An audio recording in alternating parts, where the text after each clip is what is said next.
Yo, my guys, halftime munch, back at it again. Obviously, you have the international break. Again, nothing really going on. Obviously, you have the standard debates, Messi, Ronaldo, Scholes, Lampard, Gerrard, whatever. Again, no one cares about that. Let's talk about something that people actually care about. We're going to talk about the transfer market. Obviously, it's ended around a month or two ago in the Premier League. And we're going to rank the top 6 clubs and see how they did. Now, before we get into it, like, comment, subscribe, follow his socials, follow my socials, and yeah, again, appreciate the love on the last video. Did better than normally, so again, hopefully better things to come from there. And yeah, obviously I'm here with my boy SANAA. Come on. And yeah, where do you want to start? I mean, let's start. So we're going to be rating the top 6 transfer windows. So we're going to do the best and the worst transfer of each club. And I feel like we should start alphabetically with the worst top 6 club, and that is Arsenal Football Club. All right. And you know what? Let me start this off. All right, go on. Let's start off with the best signing. Go on. And for me, it's a debate between two. I mean, the star boy, the real star boy, Eberechi Eze. Yeah. I think he's the easy option. Yeah. But for me, I'm going to go a bit more technical. I'm going to get a bit more deeper. Yeah. Quite literally deeper, because he's deep in that midfield. Why for that? Well, go on. Pause. Yeah. Yeah. And that is Zubimendi. I feel like Zubimendi is Arsenal's best signing this season. But yeah, when you talk about needle movers, for me personally, I feel like you've got Declan Rice, you've got Saka, you've got Odegaard, these players. Yeah. But which signing this season is going to be a needle mover from them coming second last year to now potentially, I don't think they will, but if they do come first, I think it's going to be Zubimendi. He allows Declan Rice to play where he should be playing, and that is the 8. Declan Rice, we've been arguing for years. Is he a 6? Is he an 8? And clearly the debate is now over. Yeah. Zubimendi is the 6, Declan Rice the 8. Yeah. You've seen him score a lot more goals now. Yeah. Defensively as well, putting in the hard work. But Zubimendi is that key player there. And with Eze, I just feel like he hasn't settled in yet. I feel like it's going to take a minute for him to adapt to that new Arsenal team, to Arteta's style of play. Because you've got to remember, like, you know, you've got Saka, you've got Odegaard there, and now you've got Eze. 3 players that are technically gifted, good at assisting, and for me, it's going to take a minute for him to be that star boy. But I know, everyone knows he's an incredible player. Yeah. But what do you think? Who do you think is Arsenal's best signing? Well, again, I'm going to go, obviously I've got one, but I'm going to go for honorable mention, just in terms of value. I'll go, I'm just going to shout out Mascara real quick. 50 million euros, obviously, for one of the best, probably, young centre-backs in Europe. Again, did a great job against Liverpool when he came in after Saliba was injured. And yeah, I just wanted to shout out because, again, that's a great buy in the market from Arsenal. Again, I agree. For that price and everything, I think it's a great shout. But if you're talking about someone, obviously, ready to make an impact this season, I think I'm going to go Eze, actually. I'm going to go Eze, and I think only because in the last few games we've seen, again, you can see he's made those key passes. I think, was it against Newcastle, whoever? He pinged the ball from the halfway line straight into whoever it was and scored. Like, he can make those kind of game-changing passes. And again, you know, we always talk about game changers. This might be their game changer in the sense where if he again, and I agree, he still needs to settle in a bit. But again, after that period's over and he learns what the haram ball is, bro, he's going to go mad. And listen, we're seeing flashes of it already. So I think Eze might be the key for them to actually carry on and win the league. Hopefully not, but if they do, then he'll probably be like a key contributor to that. So for me, that's exactly what I thought when he first came in. When Arsenal went to sign Eze, I thought this is the statement signing of I'm here to win the Premier League. Yeah.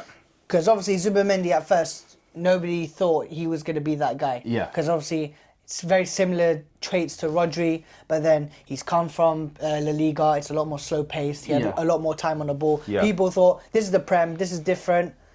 He won't be able to adjust, and clearly he's come in and he's done a good job. Implemented some goals as well, so not just defensively, but goals as well, which I think is great. But yeah, Eze, I feel like would be Arsenal's best signing, but I'm just gonna give Zubimendi that honourable shout out because I feel like he's gonna be that unsung hero. Like everyone's gonna scream about Eze because he's the new signing. Everyone knows how good he is.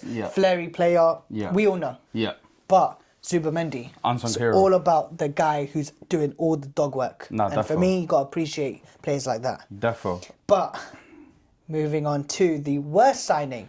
Now, let me make a disclaimer. Yeah. By worst signing, it is literally who we think out of Arsenal's players coming in and everything coming into play in terms of price, maybe the context of the signing, that is who we think is the worst signing. Because I know there's going to be Arsenal fans crying, who I've got as their worst signing. Yeah. They're going to be crying thinking, oh, he's not the worst signing. For me, based on Arsenal signings, I think he's the worst, but I'll give context to it. But I want you to start this time. Who do you think is Arsenal's worst signing? Well, you know what? I think we have the same one, so let's just go. 3, 2, 1, Gyökeres. Okay, cool. Shake my So, hand. Victor Gyökeres. Now listen to me. Obviously, had a great season at Sporting. Won the Gerd Muller Trophy as the best striker in the world. Again, unbelievable season. I mean, he was the only player that was rivaling Messi and Ronaldo's numbers in that season at Sporting. I wouldn't take that away from him. Now, he comes into the Prem, and first of all, the price isn't terrible. 65 mil for nowadays in the market is not a crazy amount of money. Again, especially seeing that, obviously, we've seen like someone like Baltimore, they're off like 80, right? Like again, the market is a bit weird on strikers. But in terms of profile player, right? Again, everyone always said, wait till Arsenal get a striker, wait till Arsenal get a striker. They've got the striker, and brother, it's not really working. He's slow on the ball. The thing is, if you look at what he did at Sporting, right, a lot of his game relied on running in behind, wedging off defenders. Obviously, when you're playing against freaking Benfica B team or whatever they're playing, of course, it's going to make it easier. But when you're coming up against proper defenders, and as I mentioned earlier in the season, when he bucks real defenses, nothing happens. And we've seen it. He played Leeds, scored 2 goals. Again, it's Leeds. He played... Who else he scored against? Nottingham Forest, I believe. He scored 1. Again, a weak Nottingham Forest. And his first game. Again, same thing, right? But the moment he comes up against United, nothing. He comes up against Liverpool, nothing. He comes up against Newcastle, nothing. So it's a thing where I think he thought the league would be... I think in his mind, he thought the league would be a bit easier. Because he's like, I can shift the defender. Say, brother, when you're coming up against 6'7" Dan Burn, bro, it's not going to be easy. No. So... I think in terms of profiling, I think Arsenal got it wrong in terms of profiling as well. Because obviously, we'll get to it, but I feel like another club striker was meant to go Arsenal and Gyökeres was meant to go to the other club. And you took the words out of my mouth. I was waiting to hit the 3-pointer from far. Yeah. And I can't that's exactly what I was going to say. I feel like Arsenal didn't buy...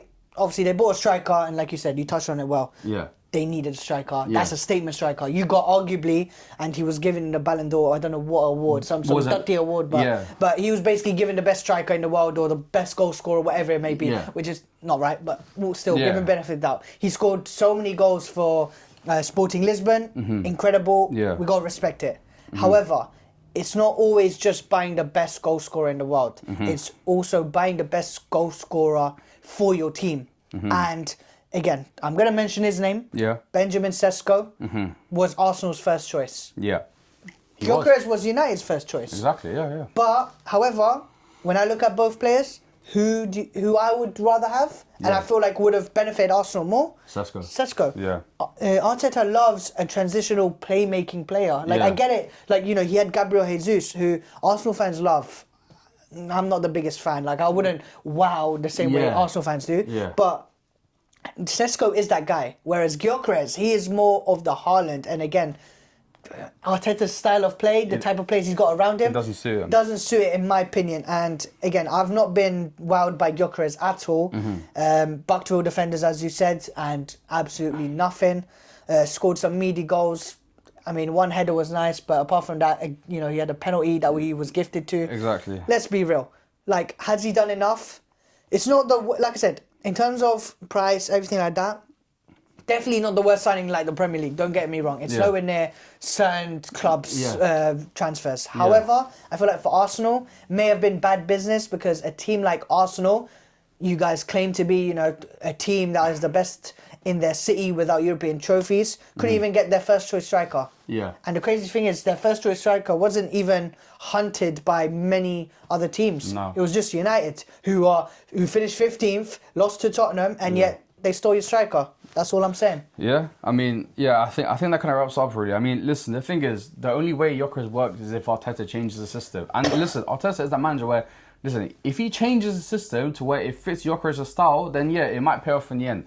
But the first 6-7 games we've seen this season, it's not I haven't seen any visible changes in his goal scoring. So that's obviously Arsenal. The worst club in London. And now let's move on to the best club in London.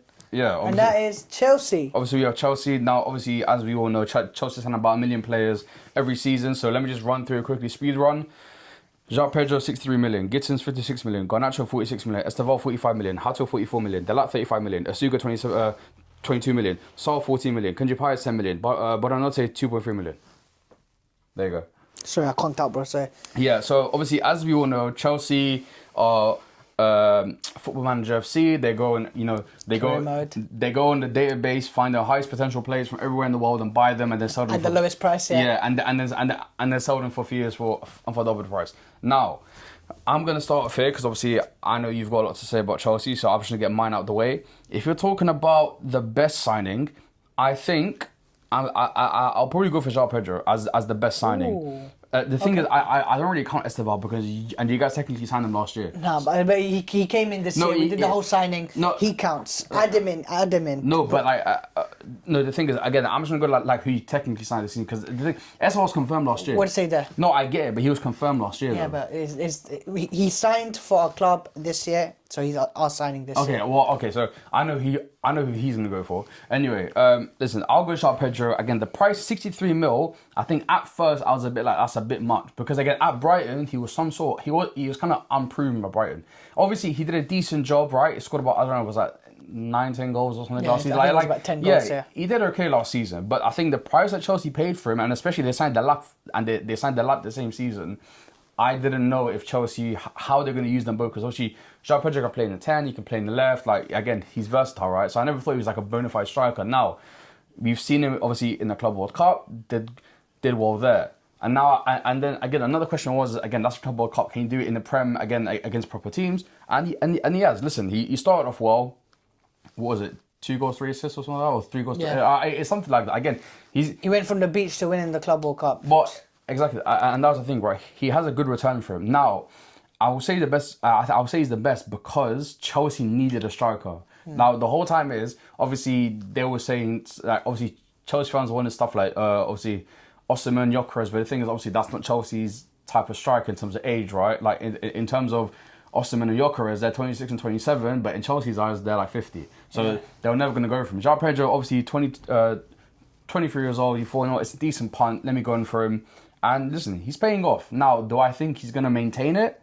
I hope he does. I mean, the way he's going, like, again, it looks like he can maintain it. Obviously, now Chelsea hit a bit of a rough patch over the last few weeks before the Liverpool game. So, again, if he carries on the form that he did right at the beginning of the season and the Club World Cup, then again, I can see João Pedro being Chelsea's best player. I'm gonna be real. I agree with everything you said. I think that I was tempted to put João Pedro. Yeah. And everything you said was correct. Mm-hmm. The only thing I would say is with João Pedro. Yeah. I know he's technically a number 9. Yeah. But I see him more as a Firmino, like a 9.5, like maybe 9. a 10. Yeah. Reason being is because he links up more than he does finishing. And like I said at the beginning of the season, if he was to implement more shots outside the box, he'd take his chances more. Yeah. But he'll be a prolific striker. Oh, but I feel like it's going to take time for him to do so. We saw in the World Cup, Club World Cup very, very early. Yeah. But after that, I feel like it slowed down a little bit. But yeah, he's an incredible player. And yeah, for 63 million out for, bro, that's crazy. For a Brighton player, another player that Brighton may have robbed us for. But I had faith in him. I thought, you know what? He could do something. Brazilian players at Chelsea always do something. Yeah. But yeah, he's been an incredible player. Like I said, I've nicknamed him R9. Yeah. Like, come on. I think he's cold. But the reason I didn't put him first is because there is one player that, let's be real, not many players in the world are like him, where no matter which club you support, you stand up and you applaud this kid. Well, I mean, that's the thing. You signed the wonder kid. Literally. Like, you know, Barcelona's got Lamine Yamal, we've got Esteval. Like, that's the thing. No, this kid, like, I'm not even kidding. I was at the pre-season, bro, like, when obviously they start announcing the lineup. Yeah. The way that Chelsea fans, bear in mind, not many people actually know about Esteval. Like, thanks to MIRO right here, bro, he put me on Esteval from a million years ago when he was probably 15, bro, still in school. Yeah. Like, He's a wonder kid specialist. Because actually, I'll give a bit of context. Because when he was at Palmeiras, it was him and Endrick, right? Yeah. And they were known as the two big wonder kids, right? And Real Madrid, it looks like Real Madrid made a mistake by signing Endrick because they signed Endrick and left Esteval, and Chelsea managed to grab him. So again, that's why I know about Esteval, because everyone always said he's better than Endrick, and it looks like it's working. Yeah, and I can't lie, everyone in the stadium was cheering for him as if it was Eden Hazard. Yeah. Like, I kid you not, the kid, he's unreal. Like, cool, everyone loves to talk about GA at the moment, but just watch him play. Bro, he's a work of art. Like, he's actually, like, I enjoy watching football while watching him. I feel like over the years, football's become a little bit boring. It's lost its spark a little bit, especially in the Premier League. Yeah. Like, he has the towel races are here and there, nice, but the actual football itself, I feel like a lot of people have fallen off watching football because of it. Yeah. But players like Esteval, players like Lamine Yamal are the reason why people love watching football. Oh, definitely, and for me, that is why he is the best signing for Chelsea. And plus, for the amount of money we spent on a wonder kid such as him, who came into the Premier League, people thought, oh, he's weak, he can't adapt to the Premier League, and got his first assist, got his first goal the other day. I mean, what an important goal against Liverpool as well. And not only that, the agent that signed him, Todd Bowley, gave him a 250k bonus. I hear that. I mean, I would give him $1 million, I'll be real. A player like Esteval, I'll give him $1 million. But yeah, I mean, what can't Esteval do? I think he brings a lot of spark to Chelsea. Obviously, he's still young. He's still 18. So, obviously, there's a lot for him to improve on. Definitely, But in terms of potential, I mean, he's one of the players where I'm there like, you know what? That's potential that I don't mind waiting for. Yeah, definitely, And then I think this is the perfect way to flip the switch, talk about the worst signing. And let me take over from here, because there's a lot. Go on. But for me, when you talk about potentials, and Chelsea have bought a lot of signings, as you've mentioned, with a lot of potential. But there's no point of having potential when you bought a player before him who had potential, brought him up to a certain degree where you know what, you can cause problems in the Premier League, and then ship him to your rival club. Noni Madueke, we brought him up from PSV. We made him into a winger that is threatening. Look, again, may not have the most GA in the Premier League, may not be Mo Salah, but trust me, he's causing problems to defenders. Last season, I thought he was all right. I thought, for me personally, I preferred Pedro Neto, but Noni was very good. And then we decided to ship him. We ship him, I'm like, okay, cool, good business, we sold him, perfect. Now, bring in a winger like Rafael Leao, bring in a winger like Rodrigo, bring in someone that can... a game changer, that's proven. And bear in mind, those players are still young as well. They're not old. What do? Copy and paste. We bring a Bundesliga winger to come in and say, you know what, you've got potential. In a few years, we're going to flip you for double the prof. And that is Jamie Gittins. And how we're going to sell him for double the prof, only God knows. 56 million euros. I mean, I don't know if you get that back up, bro. I'm going to be so real. Look, again, for Chelsea fans at home, don't get mad. I'm probably one of the few Gittins defenders. I don't think he's a bad player. But for me, the price, the player itself, like, we've got so many potentials. I know we've spoken about this weeks after weeks on the Halftime Lunch podcast. But how many times have Chelsea got to buy potential players to then flip? I've had enough. So I'm not going to dwell into that problem. But Gittins, for me, I just feel like he's got that electric flair to him. But have I seen enough?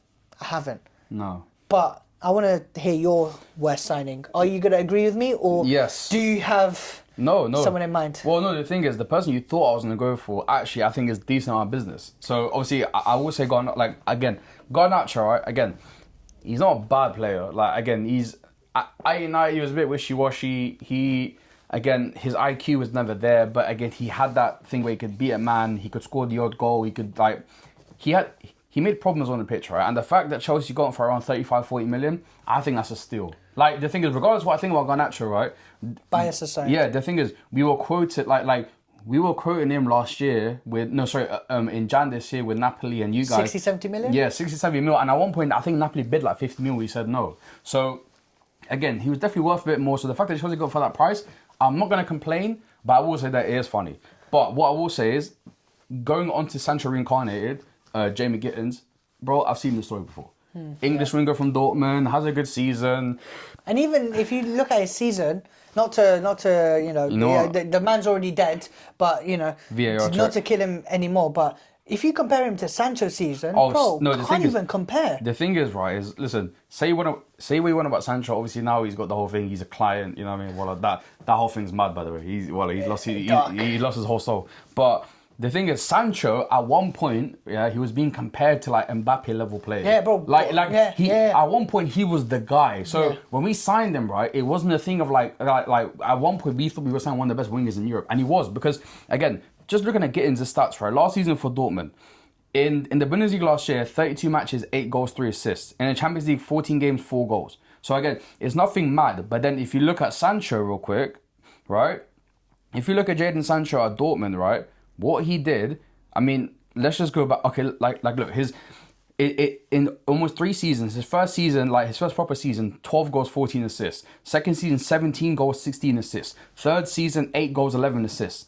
Like there was levels to it, right? Yeah. And the thing is, you guys basically paid the same amount like we did for him. Like again, we paid a bit more, but it was around the ballpark of that. Yeah. So again, and the thing is, right, we thought Sancho was more of a finished product. Gittins is raw. Yeah. Like he's still a raw winger where he's 20 years old. Yeah, like he's not really complete with anything, right? And that's why I said, and as you mentioned, right, obviously, if you guys should have gone for more of an accomplished winger, because Gittins is going to take him a year or two to actually acclimatise to the Prem and actually figure out what kind of winger he is. Because at the end of the day, we still don't know what kind of winger he is. That's true. And look, Chelsea last season, I would say personally, overall, after everything that's happened, we had a successful season. We came 4th. Yeah. We got back into Champions League after God knows how long. Yeah. Won the Conference League. Yeah. We end up winning the Club World Cup. Yeah. Only way is up. The only way is up. Yeah. And they thought, you know what? In order to improve from last season, we're going to sell our almost finished product and buy in a brand new product. A new product. It doesn't make sense to me. And I want to touch on Garnacho. The reason I thought maybe, your Man United bias will kick in. Yeah. But comparing Garnacho to Gittins, I was tempted to put Garnacho, but for me, he's proven. He's more of a proven player. He's way more of a proven player. He is what Chelsea need. Like, Chelsea have a lot of players that are good on the ball. Yeah. And not good off the ball. Yeah.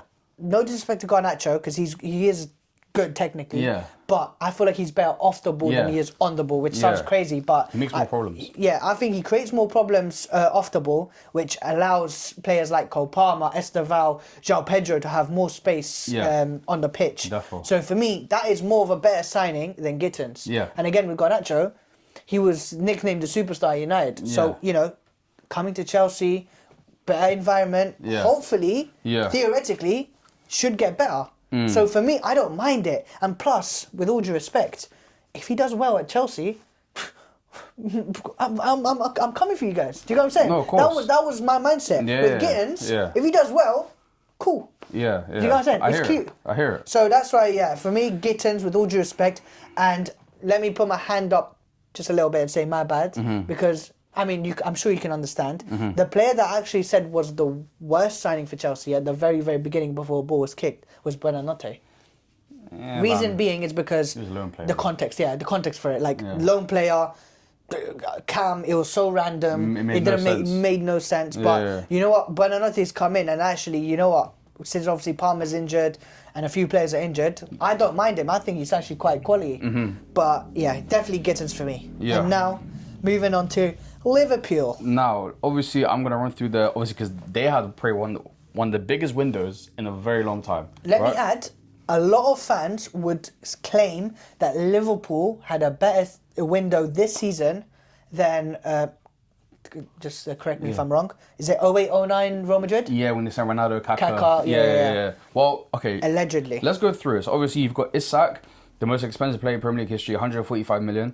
Then you've got Luuzi Verts, 125 million. Then you've got Ekitike, 95 million. This is all euros, by the way. Kirkes, 46.9 million. Frimpong, 40 million. Leone, 31 million. And yeah, that's basically the rest of it. Now, I'm going to quickly just start off with the worst signing. Now, you want to start with the best? I'll start with the best. Sorry, my bad. I'll start with the best.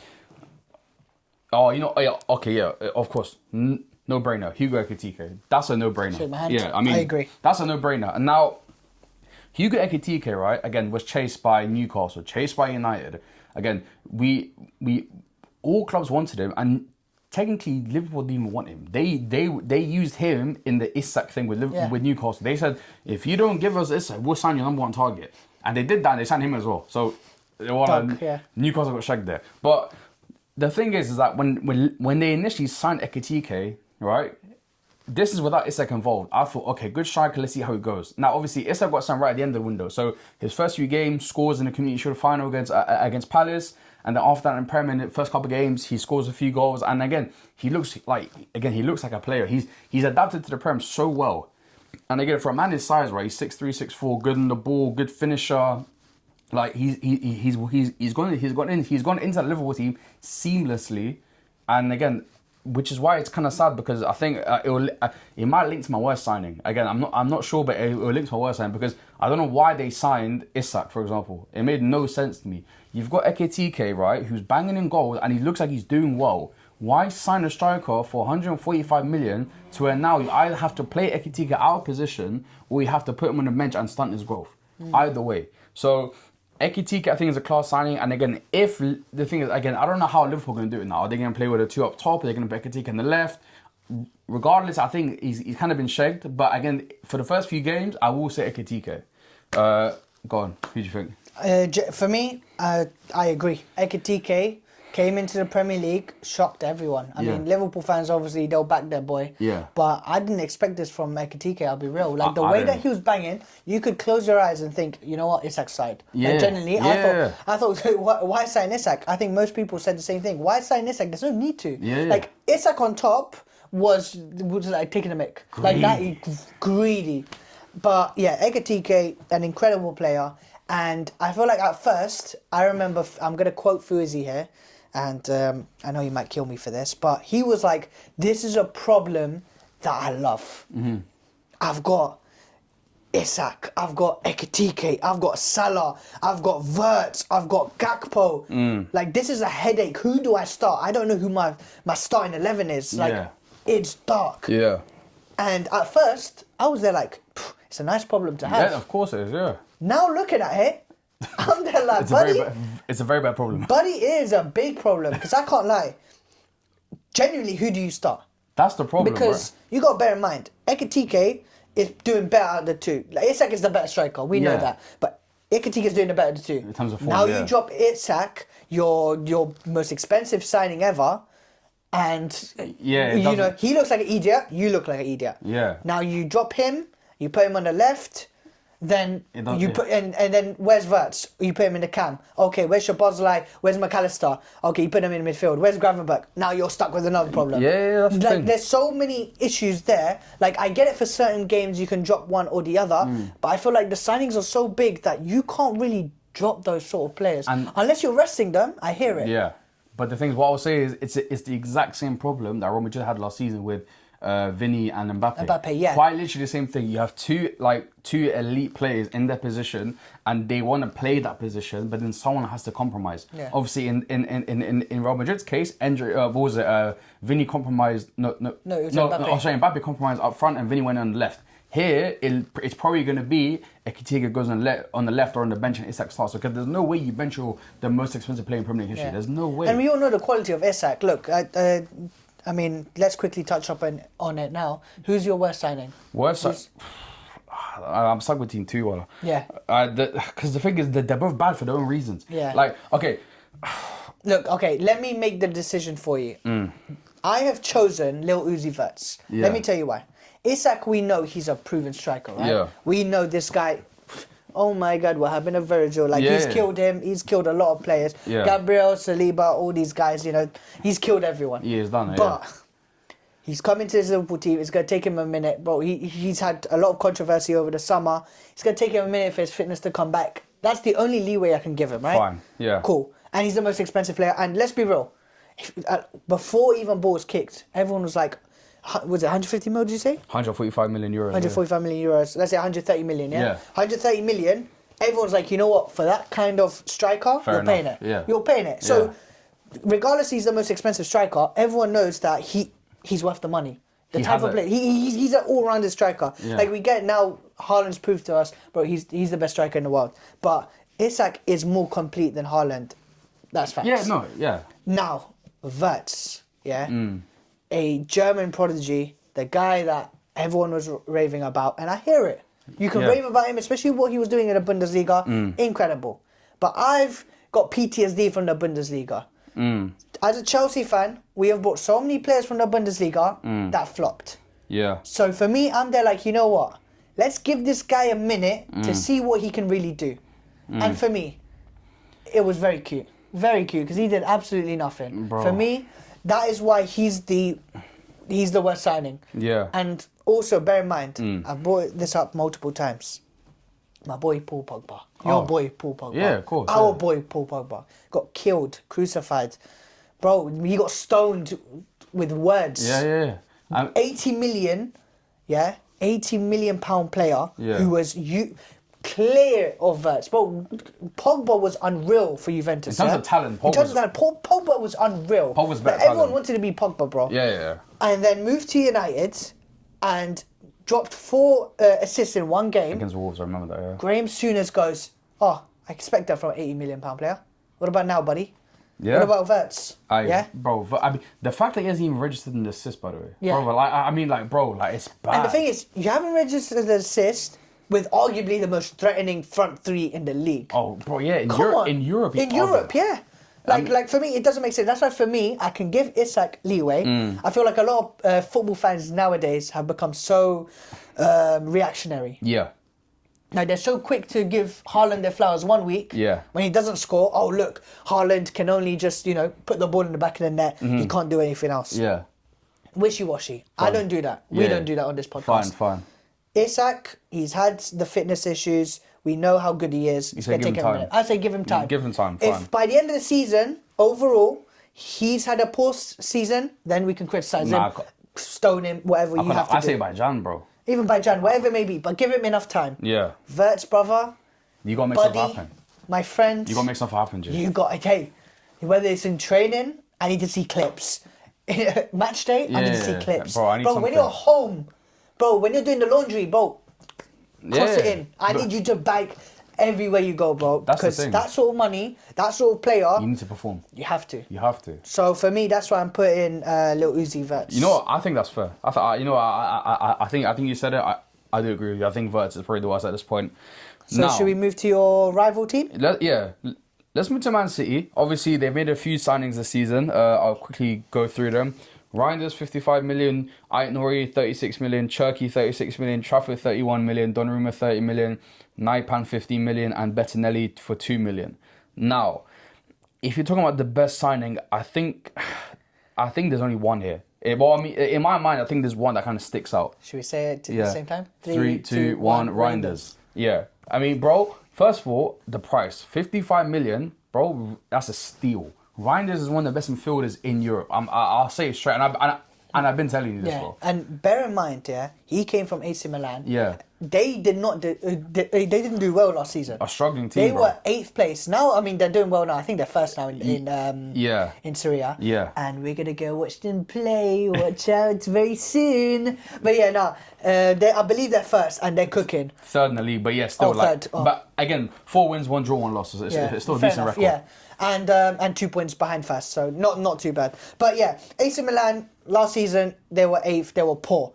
But one player that was actually doing well for them was Reinders. Yeah. And for me, coming into this Man City team, and again, I feel like it's such a Man City signing. You buy a player that's name isn't being talked about around the world. Yeah. As soon as he comes to Man City, you see one game of him, and now everyone wants to be his friend. Yeah, and Joy, it reminds you of them signing Gundogan in a way. Yeah. Again, like an underrated kind of midfielder, no one really knew. And even De Bruyne as well, if you think about it. Yeah, I mean, exactly. And the thing is, listen, Reinders, again, I'm not saying he's De Bruyne level. I'm not saying he's like Gundogan level even yet. But what we'll say is right now, bro, he's one of the best midfielders in the league in Europe. I stand by it, bro. Because the thing is, he's so versatile. Bro, he scored 10 goals last season for AC Milan as a centre mid, bro. And he's already got a few goals. Yeah, I mean, bro, in the Prem. Listen, I just think technically he's so savvy. He's good on the ball, good driver of the ball. Again, listen, obviously there's the whole thing with Rodri if he's fit. Listen, But even now, look at him. The reason why I put him the best is because look, without Rodri, yeah, that midfield is shocking. yeah. Like it's shocking. Reinders is the reason why Man City actually look decent. Definitely, yeah. So for me, I feel like that's so important. But one person I do need to give a shout out to because I was very tempted. Okay. I know he won't look as good as Tijani Reinders as the best signing. Okay. But we have to give a shout out to Donnarumma. Yes, For me, yeah. like you lose Ederson, the best ball-playing goalkeeper in the Prem, may not be the best shot stopper, but he was competing with Ederson as the best goalkeeper in the league. Yeah. And then Pep said, you know what? F all this, I'm gonna bring in a goal stopper. That's Yeah. it. Simple as that. Because the thing shot is- stopper. Yeah. Just to come in and you know what, go against all odds, go against my philosophy. Yeah. And everyone was like, bro, this guy's nuts. This guy's giving up hope. Yeah. Because the thing is, say what you want, Donnarumma's the best keeper in the world. Yeah. Say what you want about him. Yeah. Because, by the way, 30 million euros. Yeah. For the best keeper in the world. Like, bro, like And bear in mind, bro, he's 26. he's still young, bro. But Yeah, he's yeah. theoretically 1 year older than you, Yeah. 2 years older than me. Yeah. 2 months away, bro. Yeah, but yeah, like, bro, and they paid 30 million for him. And yet, we were arguing for 25 million for Mainan. Yeah. We were arguing, we paid 80 million for Kepa. Yeah. I mean, listen. Like, what, like, come on, it was so dumb for Chelsea, even Yeah. United. Like, Chelsea, we've got a crisis, but with Robert Sanchez, he has his on and off. Like, no, because How's that leaf looking, huh? Yeah. But you guys, it's straight off. Hey. Send Lamens. No, but before, he went there. Hey, Send Lamens You is went here there. now. He's in now. Anyway, but yeah. But yeah, shout out Donnarumma, I can't lie. Great signing for Man City. Yeah. And as I've always said, the key components for any team is having a great goalkeeper and a great scorer. Man City, they have a great goal scorer, if not the best goal scorer. Yeah. And now they've got the best goalkeeper. I mean, the thing is, exactly. They arguably have the best keeper and the best striker in the world, which is insane. But also, another shout out because obviously this is our kind of player, right? Ray and Cherky. Thank I you. think, again, he's injured now, again, whatever. But listen, when you talk about talents, when you talk about under 21 talents, bro, he's there. He's up there with the best, right? And again, if you saw him at Lyon, right, the guy's incredible. The guy at Lyon was incredible. And listen, everyone thought in the Premier League, how he's going to fit in Pep's system? Is Pep going to kill him? You know, is the Prem too physical for him? X, Y, Z. They'll call him beef jerky, all that kind of stuff. It was mad. But the thing is, obviously, he played 1 or 2 games. I mean, the first game I remember was against Wolves. Came on as a sub and scored. Like, bro, the guy is technically brilliant. Like, left foot, right foot, do what you want, he's there. And I think for 36 million, it's a great gamble. We speak about how Chelsea obviously signed players for whatever. I mean, think about this, right? I think Chelsea signed Gitz for 50 mil around, yeah? Turkey's technically 20 million cheaper. Yeah. And for way better player. And I feel like Turkey's twice the player of Gittins. Bro, triple it. That's what I'm saying. Double so like, the double, bro. Again, just as an investment itself, a very good signing. So I do need to shout that out. Yeah. Now we go to the worst signing. I've got one in my mind perfectly. I don't know about you, but I've got one that's guaranteed because this is probably one of the most stinkiest signings from the player side I've seen in my life. Shall we say it same? Yeah. 3, 2, 1, Trafford. Yeah. Absolute horror decision, brother. Listen, let me just talk to you here. James Trafford, obviously, I know you're definitely watching the Half Time Lunch podcast. Listen to me, brother. I don't know what you were thinking, going to Man City as a second keeper, you stupid idiot. Yeah, when Newcastle were chasing you the whole season, the whole summer Newcastle wanted you, as their main keeper. You're better than Nick Pope. You know you are. You're better than Nick Pope, and you went to Man City to be Donnarumma's backup. But can I be real? I can't. He got shagged though. You gotta be so real because he came in and he started. Yeah, but No. But like imagine. Yeah. Pep Guardiola comes up to you. You're gonna be my number 1 goalkeeper. You start. Childhood club, all of that. Unbelievable. Yeah, I bring you back to your home. Yeah. He comes back. First game was decent. Yeah. Second game stinker. harsher, yeah. My friend, you got to sit on the bench. You're not good enough. Yeah. You're not good enough. Yeah. That's what happened, bro. Yeah, bro. It's dark. It's dark. So I do get where you come from, but to say that I feel sorry for him, man. I feel sorry, but imagine starting for Newcastle or theoretically starting for City. Yeah. And then after one game, he said, you know what? Bring me Donnarumma, man. Yeah. Oh my days. no, the thing is, I feel so bad. I feel bad for him, but at the same time, brother, I feel like he should have backed himself and gone Newcastle because, bro, he's guaranteed at Newcastle and they got Champions League football. Like, bro, he would have been a staple there, and his chances to get into the England squad as well would have been even bigger. Say he's a starting keeper for Newcastle and he's doing bits, bro. He's guaranteed England starts, bro. Him now, Man City. All eyes on him. Yeah, no, but even now at City, he's gonna get the odd Champions League game. He'll get the odd, Carabao Cup, FA Cup game, whatever. But now you got Donnarumma starting, the best keeper in the world. So again, I think I was just thinking in my opinion. But because the thing is, apart from that, the other signings weren't too bad. I mean, obviously, Aitnouri's injured, Cherky's injured. So again, you can't really judge him too much. But yeah, I think Trafford was just a horror show for me. But fair enough. But let's move on to your club, Manchester United. Man U. And I'll let you take the floor for the best signing of the summer for Manchester United. But run me through. So obviously we've signed Sesko 76 million, and Burmo 75 million, Cunha 74 million, Lamens 21 million, and Diego Leon 4 million. Bro, send Lamens off the bat. Wallahi, seriously? Wallahi, send Lamens. Wallahi, send Lamens. You think I'm joking to you, brother? Listen, Wallahi, send Lamens. You think I'm brother? Our biggest problem was what? We had two idiots in goal. We had one freaking Turkish Donny Kebab, on the who can't catch a cross, and then we got another freaking guy with a high top ball, and now he's playing in Turkey as well. What coincidence? He's a speeding goal. Speeding goal, yeah. Brother, all I'm saying is, shout out Specs. I'm not gonna say too much, but shout out Specs. If you know, you know, That's what I'm gonna say to you. Now listen, all I'm gonna say is this, Send Lamens, by the way, 21 million. I think is a very good price for him.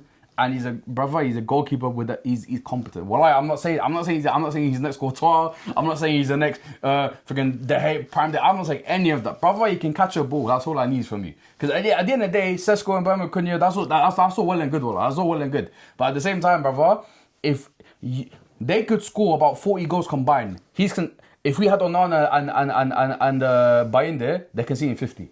So it don't even matter. It don't even matter, bro. So what I'm telling you, Send Lamens is the signing of our summer. Because, bro, we could listen. You saw it, We had that front three, and they were doing whatever. We had them idiots in goal. We still lost. It don't matter, bro. So I'm saying off the bat, Send Lamens, And I'm not even joking to you, bro. Okay. I'm not even joking. Can I say you're not going to be happy with me? But can I say my best signing? Go on. For me personally, I'm quite fond of him. I feel like he's a great player.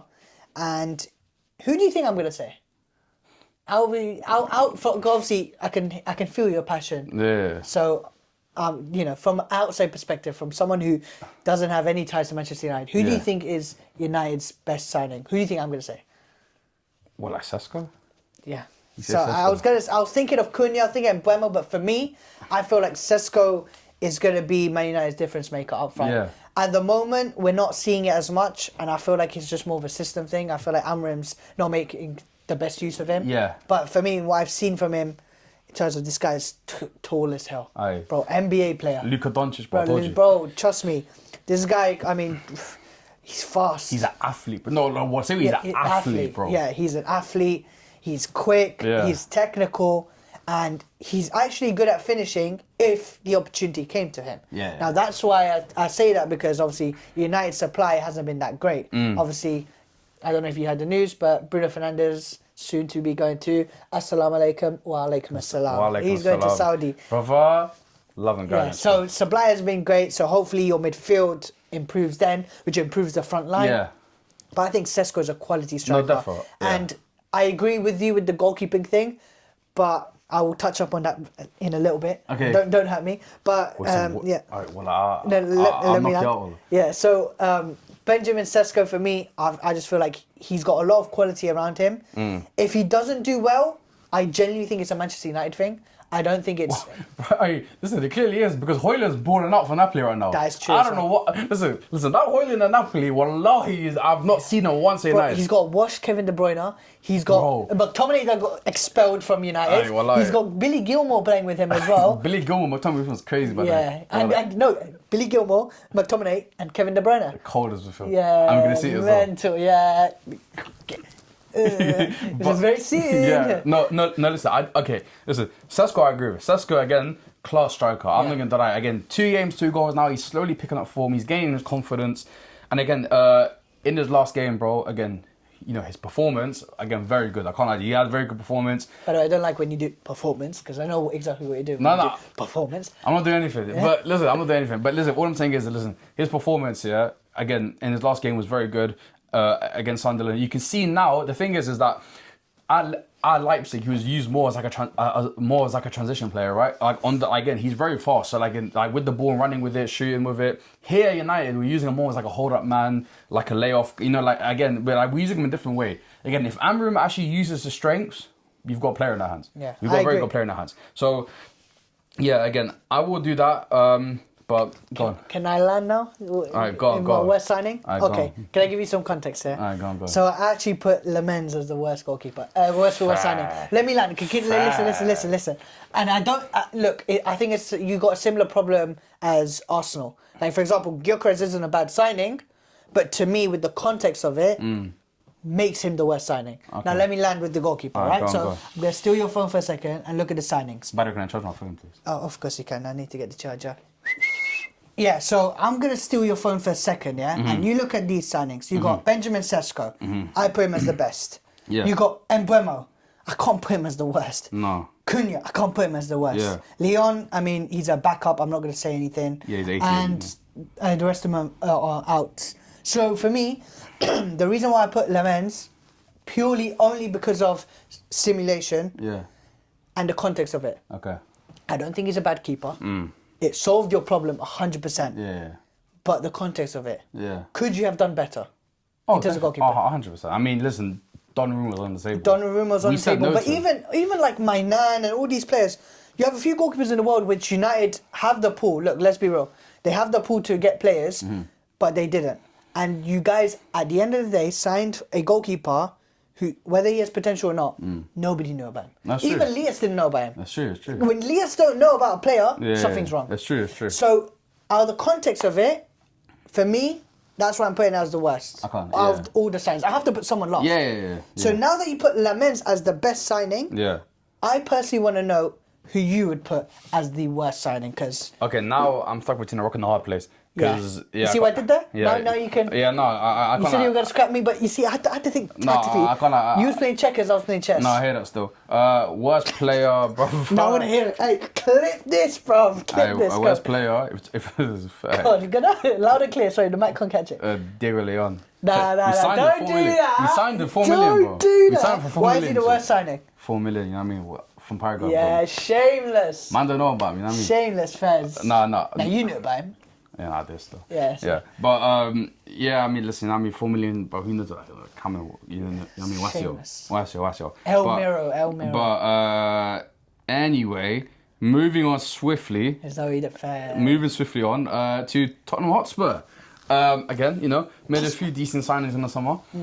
All right, so Xavi Simons, who they saw from Chelsea, 65 million. Kudus, 63 million. Tel, 35 million. Danso, 25 million. Vuskovic, 11 million. And who's that? Takai, 5.8 million. And João Paulinho from Bayern Munich. Oh, you came from Blue Lock, Takai. Yeah, cold. But go on then. Who's your best signing for Tottenham? For me, I think there's only one clear winner. He should have been a Chelsea player. Yeah. But Chelsea were too slow. He was too old for Chelsea. And that is Mohamed Kudus. Oh, first, okay. I mean, this guy, what player? For West Ham, watching him play, you knew he was way too good for West Ham. Yeah. I feel like Bowen's the same, but Mohamed Kudus just had a bit more flair to him. And a he's bit more younger to as him. well. Younger as well. But for me, obviously for Tottenham as well, this is a huge signing. They got Thomas Frank in as well, which I don't know if that counts as the best signing. You could potentially add him. It probably does, actually, yeah. But yeah, incredible manager. And now you back him with incredible players as well. Mohamed Kudus, bringing flair, bringing goals, bringing assists. And obviously Maddison, he's injury prone. Kulusevski at the moment, injury prone. So that's two creative players that are already out. Yeah. Now you need another creative player to potentially back it up. And the thing is, I don't know how well he can play in the cam, but from right wing, he's creative. He's very so good. Already that's sorted. You got Kudus on the right creating. You got Maddison or Kulusevski in the cam creating, and you can even put Kulusevski on the left if you wanted to, or you could put Kudus on the left. Well, greedy. Yeah. You can flip the switch however you want. So Tottenham have a incredible front three, if you ask me, when it comes to creativity. Very similar to Arsenal. don't get me wrong, nowhere near the same level, but similar in terms of profile. Now, for me, Kudus brings not only creativity but goals as well. This guy is a prolific goal scorer. Yeah. Considering, you know, he's not quite at the same level as Semenyo when it comes to goal scoring, but he's not far off. Yeah, I don't know For about me, that one. well, he's not in terms of his Last style, season he wasn't great, but generally speaking. I mean, you talk about West Ham that what play they came like lower than us. Yeah. Fair, That's what I'm saying. dark one. So you know, but in terms of, I feel like Kudus is a great goal scorer, great creator. But who would you say is your best signing for us for Tottenham? Sorry. Best signing. Oh, actually, before I forgot as well, they signed Colomani on loan as well. Yeah. I forgot about that. But Forget that, but best signing, I'm gonna go. You know what? Xavi Simons, and I will say Xavi Simons because I'll tell you why. No, carry on. Just carry on. Well, you're just sorry because you didn't get him. No. Don't worry. I'll land later. What happened now? I put him as the worst, but we talk about that later. Fuck. Okay.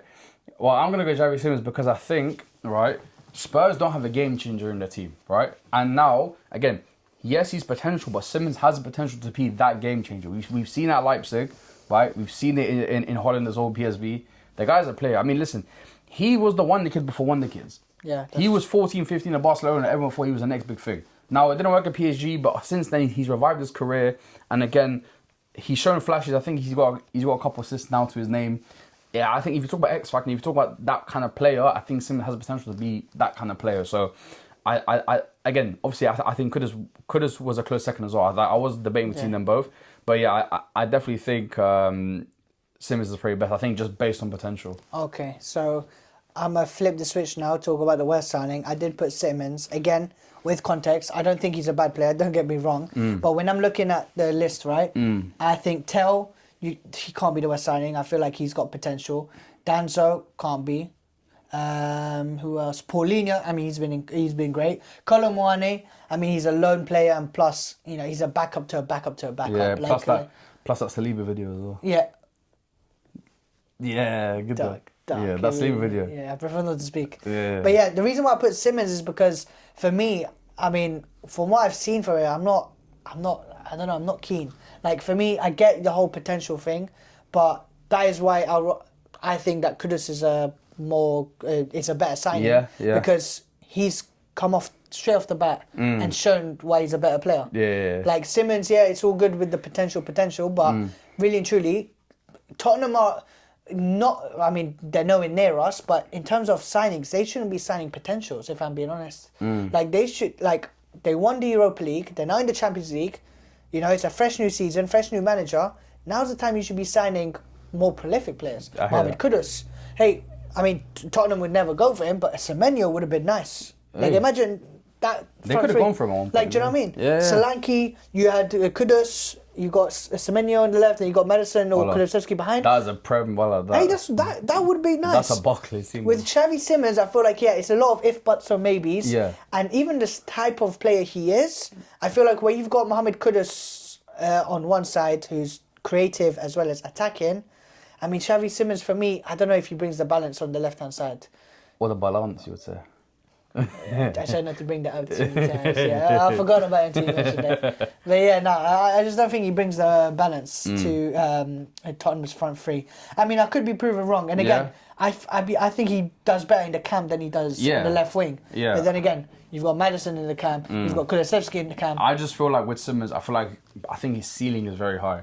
That's the only reason why I say it, because they sign a very high ceiling player. That's the only reason why I say it. But do I think he's going to do well at Tottenham? I don't think so. Fairs. That's the only reason. Maybe for a different team. Fairs. Maybe for Manchester United, I feel like obviously you got Mbeumo and Cunha, but that type of player maybe you could have used him. Yeah, definitely. But for Tottenham, I don't know. I don't see it personally. But who would you say is your worst signing? Just to end the video. I'm gonna go for Blue Lock here, Takai. Voila. Nah, you're being shameless, man. They watched one episode of Blue Lock and they saw my man. They said, you know what? Yeah, come over here, man. You know what I mean? They said, arigato, you know what I mean? Wala, come over here, wala. No, what's the meme on TikTok? Yeah, wala. Put up there. こんな人生嫌や。